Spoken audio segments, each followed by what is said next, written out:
খালি খাওয়া হবে। এই মুহূর্তে আমার বন্ধুর সাথে আছে, তো বন্ধুকে একটা প্রশ্ন করব। ক্যামেরার ব্যবস্থা করতে পারেন এই অনুষ্ঠানে। বন্ধু, কি বালের অনুষ্ঠান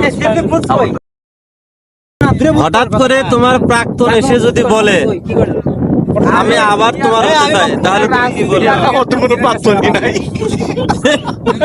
এ সত্যি নাই। আমি তো জীবনে প্রেমই করি। তাই? আচ্ছা নিয়ামত বলো, প্রাক্তন যদি এখন আবার আসে ফিরে জীবনে, তাহলে তুমি কি করবে? প্রাক্তন তো শেষ, সেটাকে কখন চলে যায়? রাজনীতি সব জায়গায় থাকবে। এই যে আয়ব, তুমি কও, তোমার প্রাক্তন যদি এখন আসে আবার তোমার জীবনে ফিরে, তাহলে তুমি কি করবে? গ্রহণ করবা? আবার